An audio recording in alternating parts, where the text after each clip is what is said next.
Welcome to खुशिकाज world.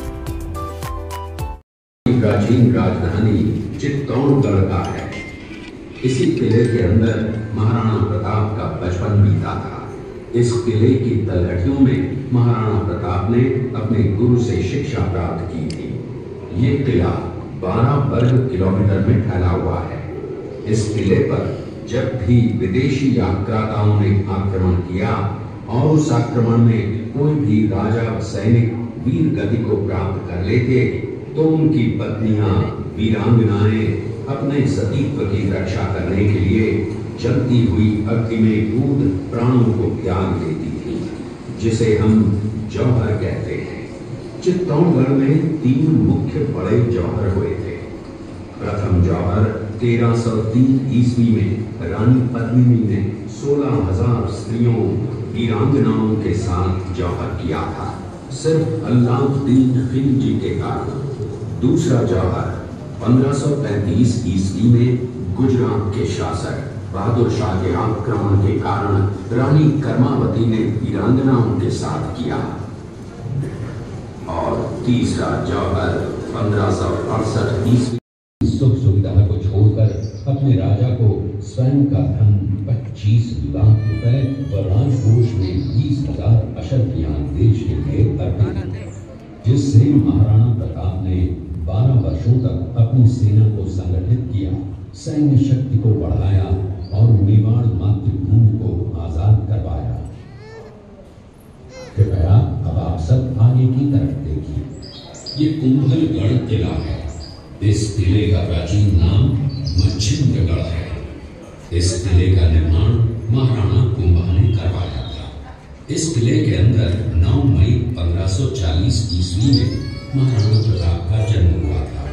इस किले की ऊंचाई समुद्र तल से 3,568 फीट की है। इस किले की दीवार 36 किलोमीटर तक फैली हुई है। इस दीवार का नाम ग्रेट वॉल ऑफ चाइना के बाद द्वितीय पायदान पर दर्ज है। इस किले के अंदर 360 प्राचीन मंदिर हैं। उन मंदिरों में से जैन मंदिर, कालिका माता मंदिर, भामाशाह हवेली, कुंभाश्याम मंदिर, फतेह प्रकाश महल हैं। ये किला यहाँ से 140 किलोमीटर दूरी पर है। ये देखते हुए सभी अतिथि आगे की तरफ चले। अब्दुल रहीम खान आना अजमेर का सूबेदार। जब वो शेरपुर पहुंचा तब इसका पता कुंवर अमर सिंह को चला, जो महाराणा प्रताप के पुत्र थे। अमर सिंह ने शेरपुर छावनी पर अचानक आक्रमण कर दिया।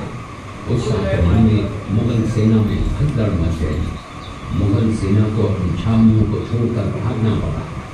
छावनियों के अंदर से लूटा हुआ माल व अब्दुल रहीम खान आना, जिसकी बेगम आनी खान को बंदी बनाकर महाराणा प्रताप के सामने पेश किया गया। तब अमर सिंह पर महाराणा प्रताप क्रोधित हुए और कहा, जहां से इस नारी को बंदी बनाकर लाए हो, उसे पुनः सह सम्मान लौटा कराओ। महाराणा प्रताप ने कहा, हमें नारी से कोई दुश्मनी नहीं है, हमें तो देश विद्रोहियों से दुश्मनी है, जिन्होंने चारों तरफ आतंक फैलाया है। महाराणा प्रताप के आदेश का पालन करते हुए कुंवर अमर सिंह ने उस मुगल नारी को ससम्मान छावनी तक पहुंचा। इस प्रकार महाराणा प्रताप ने अपने क्षत्रिय राजपूत धर्म का पालन किया और पराई स्त्रियों को मां, बेटी और बहन का दर्जा दिया। ये है महाराणा प्रताप का चरित्र और नैतिक उदारता का परिचय। ये देखते हुए सभी अतिथि आगे की तरफ चले। और सुविख्यात स्वामी भक्त घोड़े चेतक के अंतिम मिलन का है। हल्दी घाटी युद्ध के बाद चेतक घोड़े ने 22 फीट के एक बरसाती नाले को पार किया। ये उसी समय का दृश्य है। पास में खड़े महाराणा प्रताप के छोटे भाई शक्ति सिंह हैं, जो पहले मुगल सेना में थे। बाद में वो महाराणा प्रताप की तरफ आए, माफी मांगी और अपना घोड़ा महाराणा प्रताप को दिया। ये देखते हुए सभी अतिथि आगे की तरफ चले। इस दृश्य में देखिए महाराणा प्रताप अपनी प्रतिज्ञा का पालन करते हुए महाराणा प्रताप ने प्रतिज्ञा की थी कि जब तक अपनी मातृभूमि को शत्रुओं से मुक्त नहीं करा लेता, तब तक न तो मैं महलों में रहूंगा, न किसी धातु के पात्र में भोजन करूंगा, न किसी गद्दी के बिछौने पर सोऊंगा। पत्ते ही भोजन के पात्र होंगे, जमीन ही बिछौना होगा। इस प्रतिज्ञा का पालन उन्होंने 21 वर्षों तक जंगलों में रहकर किया।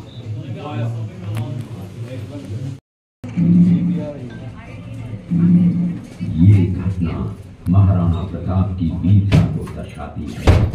एक समय नरभक्षी बाघ का आतंक छाया हुआ था।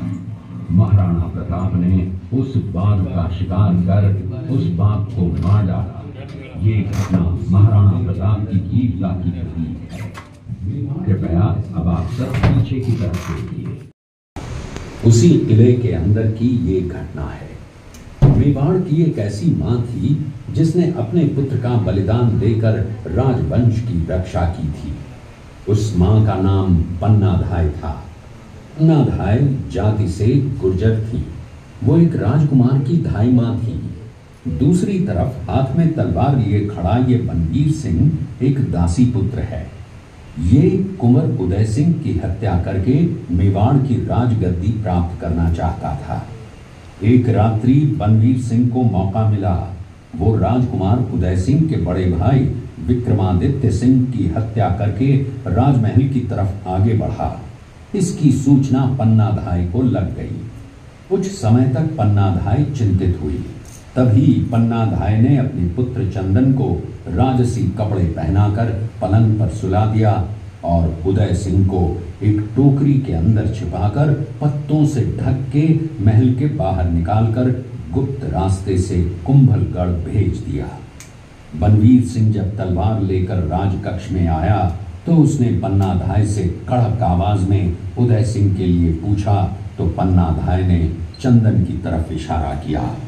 बनवीर ने चंदन को उदय सिंह समझकर चंदन की हत्या कर दी और ये समझने लगा कि मैंने राजकुंवर उदय सिंह को मार दिया। वही राजकुंवर बड़े होकर राजा बने और अपने नाम का उदयपुर नगर बसाया जो यहाँ से 40 किलोमीटर दूर है।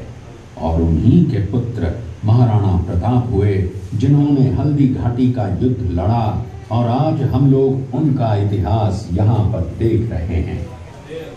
ये देखते हुए सभी अतिथि